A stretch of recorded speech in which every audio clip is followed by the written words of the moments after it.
Hello and welcome to Granada Reports. We're live with the latest news and sport across the northwest. Hello, thanks for joining us tonight. Let's take a look at what's coming up on the programme. We're both just mothers who are trying to navigate something that nobody should ever have to go through. She didn't commit the crime, she didn't harm Brianna. A story of extraordinary compassion as the mum of murdered teenager Brianna Ghey meets face-to-face with the mother of one of her killers. Also tonight, there have been stalls on this site in Liverpool for 200 years. Today, it closed for the foreseeable future. What's gone wrong at the once thriving St John's Market? Getting up and coming to work like you've done every day for years and years in the same place and then finding that the door's shut on you. Absolutely heartbreaking. Donald Campbell's Bluebird is back where she belongs. The famous vessel finds a permanent home in Coniston after returning to the Lake District. His daughter tells us why it means so much. Even today, after all these years of her age, she is still so futuristic, she's so feminine, her lines are so beautiful. And in the weather, Stephen was making the most of any residual rainwater this morning. It's going to be topped up shortly. All the details coming up.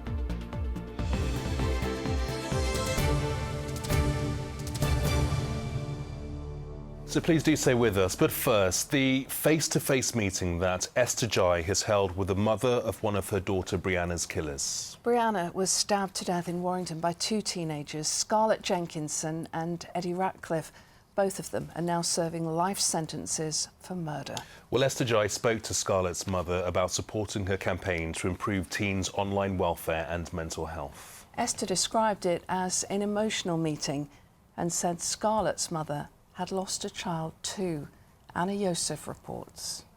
This is the last time Brianna Ghey was seen alive. One of her killers, Scarlett Jenkinson, here in the red, met Brianna off the bus. She walked alongside her before murdering her. Now their mothers have come face to face. It was a really emotional meeting. Like Emma, Scarlett's mum, isn't the person who's committed the crime. She's been through something so horrific as well, and she's lost her child too. She's not only lost the child, but she's got to go through the rest of her life now knowing what her child's done. Jenkinson was obsessed with serial killers, torture and the dark web. The mothers of two teenage girls have been brought together by the most horrific of circumstances. It was clear from the emotions that were present in the meeting when we were discussing things that she's found it very difficult. In a way, I kind of feel connected to her through this. Essentially, we're both just mothers who are trying to navigate something that nobody should ever have to go through. I don't blame her for what her child's done. Brianna's name will live on through Esther's campaigning. She wants mindfulness to be taught in all schools and for tighter restrictions on mobile phones. She's even met with the Prime Minister to talk about it. Rishi Sunak empathised. He was there as a parent as well as the Prime Minister.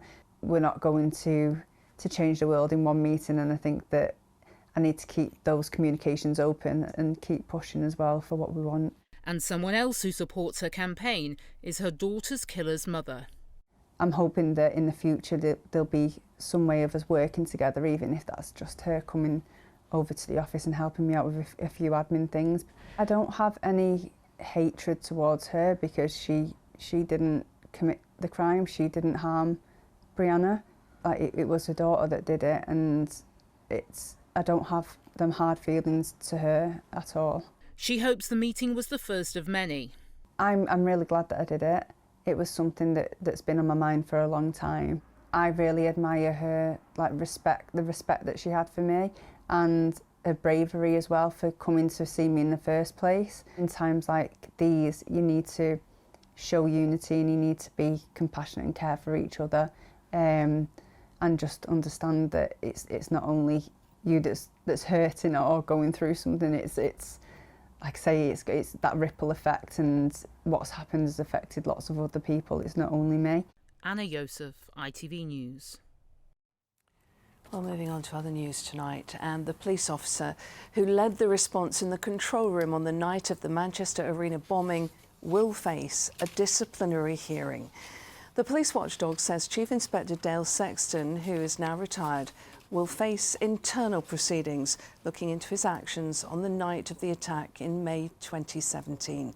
He was previously cleared of breaching professional standards or of committing a criminal offence.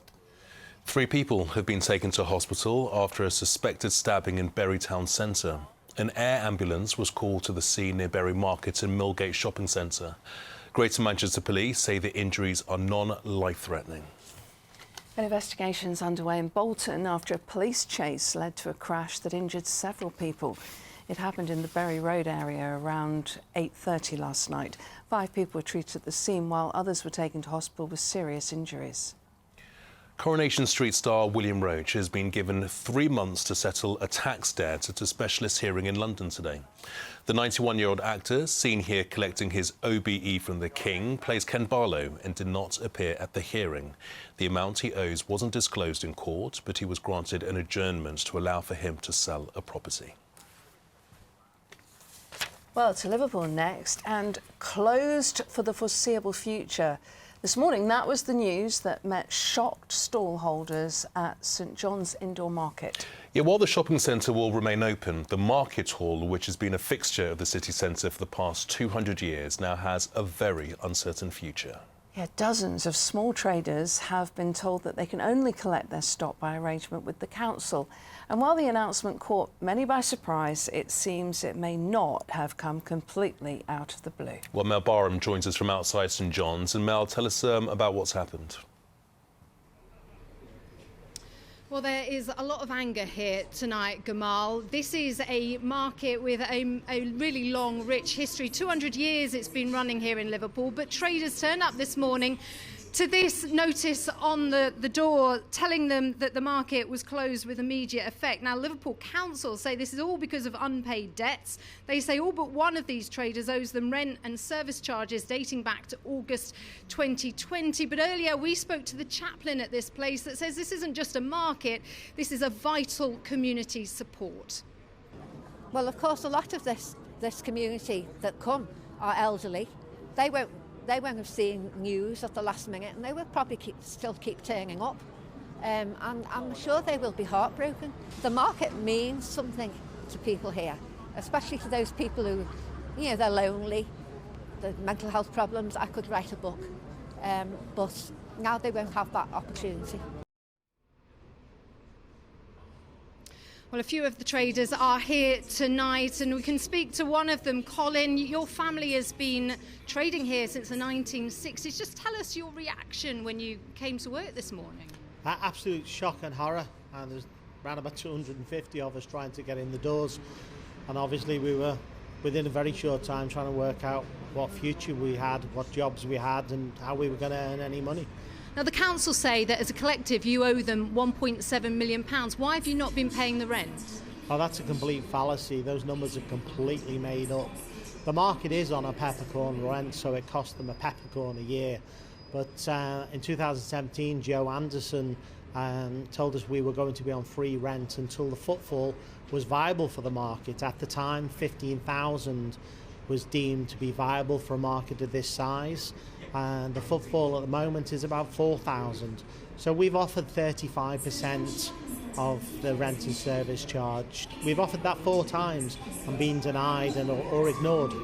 OK, Colin, thank you so much for joining us tonight. Well, the council say that they have given plenty of warnings to the traders, and this decision that they made today should come as no surprise. We have been talking to the traders for several years now around the unpaid rents and service charges and the arrears that have accrued since 2020. We've been in detailed negotiations through the council's legal team since September, October of last year. So I would dispute that this would be a surprise to any of the traders. So what happens now? Well, the council say they're looking at viable a future for this site, but the traders say that they want a resolution to this and they are willing to pay if these issues get fixed. OK, Mel in Liverpool, thank you. Yeah, Jen will be watching for any developments on that. And in the weather, it was a cloudy one today, but a calm one. We were between systems, but that is about to change. It's all looking quite mobile for the rest of the week. All the details coming up.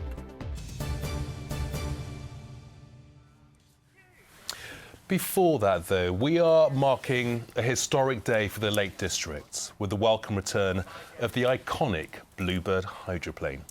The famous vessel broke up and sank in 1967, killing pilot Donald Campbell as he attempted to break his own water speed world record on Coniston Water.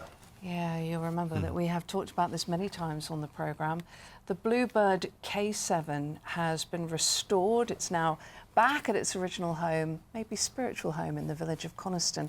This time, though, it's at the museum, entrusted by Donald Campbell's family to tell the story of his journey to break his water speed record.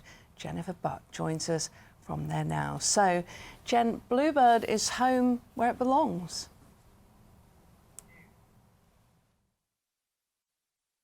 It's been a long time coming and a long road to get Bluebird back, but here she is, back to her former glory and now at the Ruskin Museum in Coniston. Now here at the museum, we're just a few miles away from Coniston Water, where she broke all of those records. We're also just across the road from where its pilot Donald Campbell is laid to rest. So it seems fitting, doesn't it, that this will be the final resting place now for Bluebird. Now, we've heard today that she may now be back on the water, and that, of course, is something to look forward to in the future. But for now, the people here at the museum and the people of Coniston are just enjoying having her back where she belongs.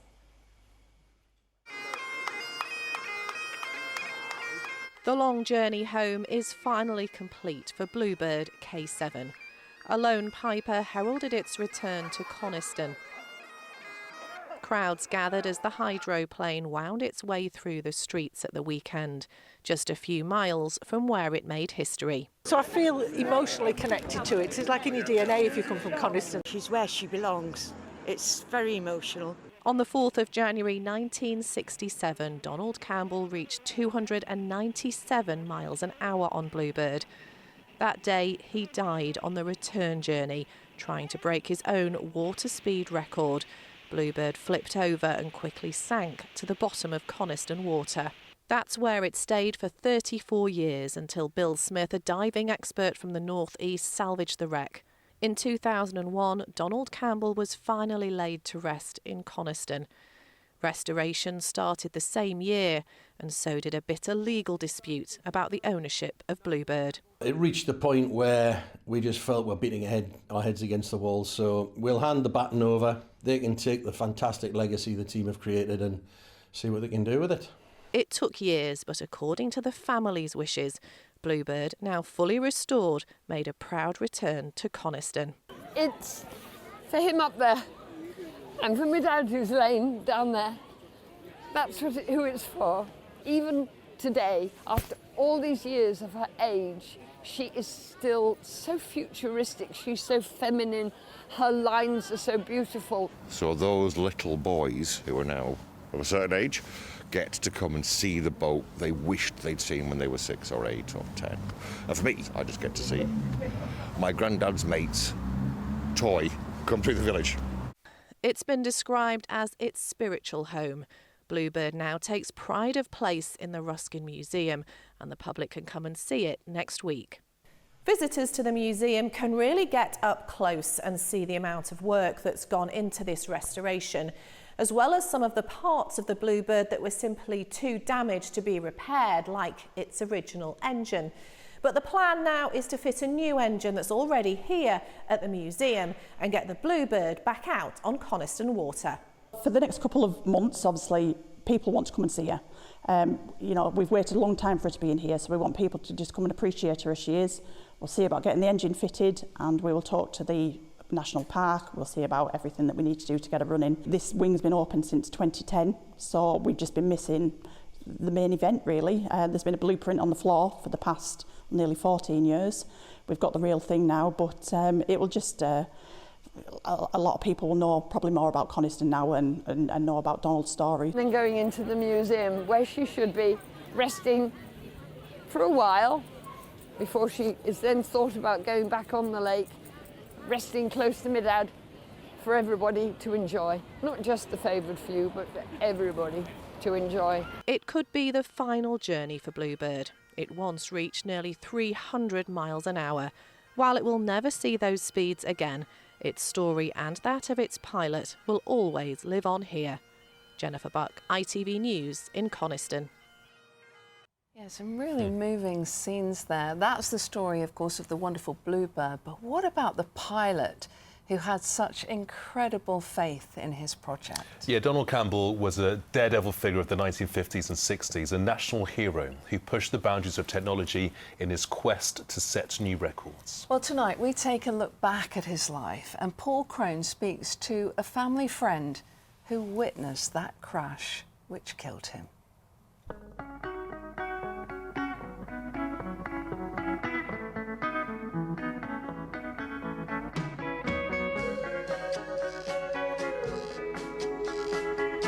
The 1960s are coming to a spectacular close. It's a fitting finale for such a revolutionary decade. Dreams become reality.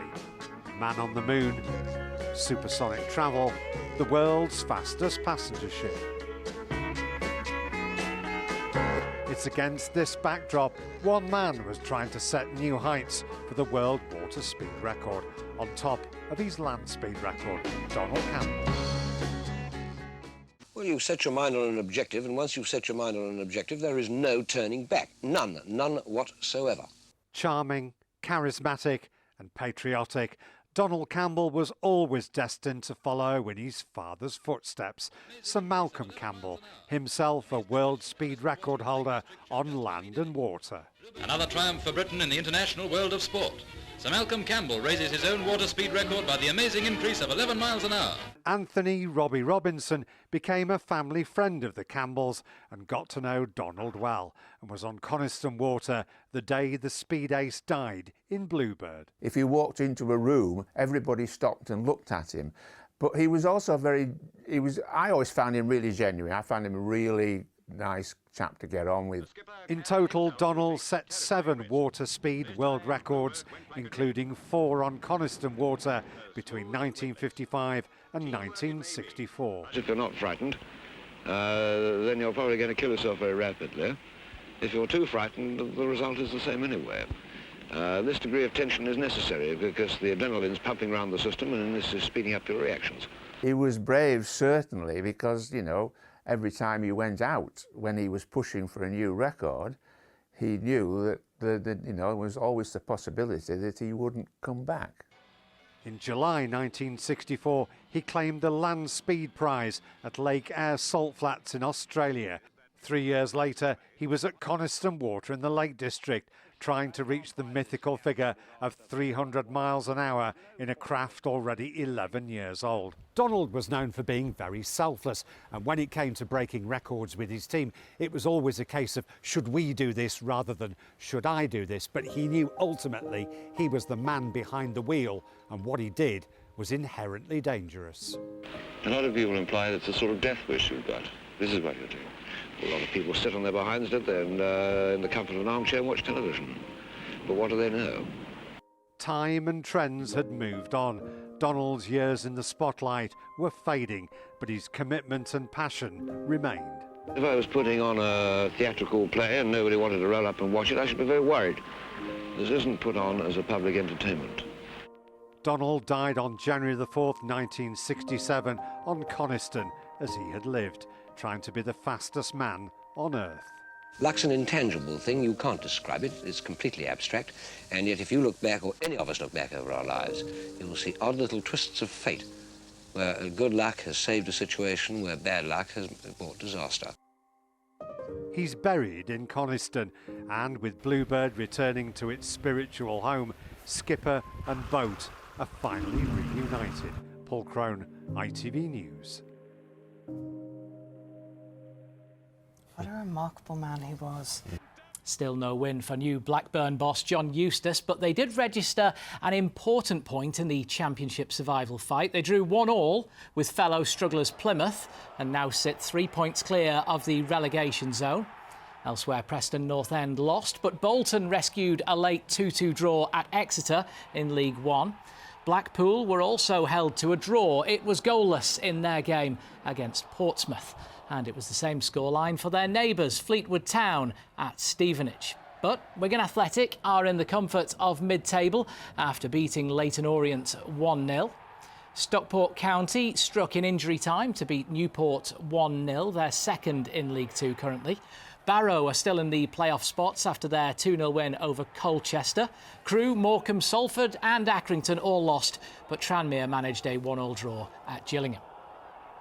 Now to the Women's FA Cup, and Manchester United will discover tomorrow who they'll face in the semi-finals. Last year's runners-up were comfortable 4-0 winners over Brighton in the quarter-finals.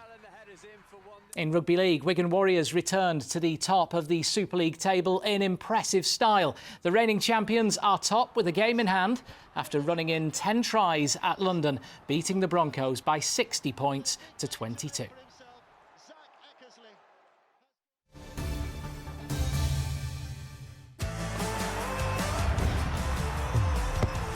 Getting that winning feeling. FOW, sponsors of the Granada Sport Report.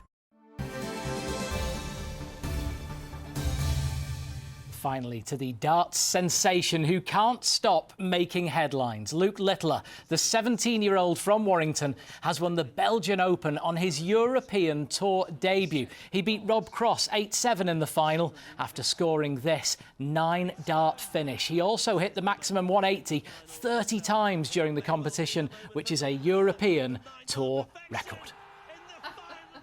And he also beat Stranger Things actress Millie Bobby Brown while on the Jonathan Ross show last week. You can see that clip on our website, itv.com/Granada. Well worth a watch. How good is he, Chris? Yeah. Incredible. Last night, the 2024 Dancing on Ice series came to an end, and it was Manchester actor Ryan Thomas who was crowned winner. Yeah, congratulations to Ryan, who beat radio DJ Adele Roberts, who's from Southport, and Miles from Made in Chelsea in a gripping final. The winner of Dancing on Ice 2024 is Ryan Adamani! I'm so happy. Thank you to the public at home. The only reason I'm here is because of you guys, so thank you for all your love and support. Well done, Ryan. Here's Emma. Why do I need a shower? I've been out in the rain. The faster you go, the sooner you'll be out. You'll save water too.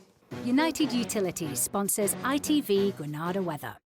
Hello there, hope you've had a good day. It was a bit gloomy out there weather-wise, was it not? But that didn't put Sooty and Toby off having fun on the beach. It looks very unsettled as we head through the next few days. In fact, the whole of this week is looking pretty unsettled, but it will be a lot milder. Windy at times, though, through the Irish Sea tonight and tomorrow night. So let's take a look.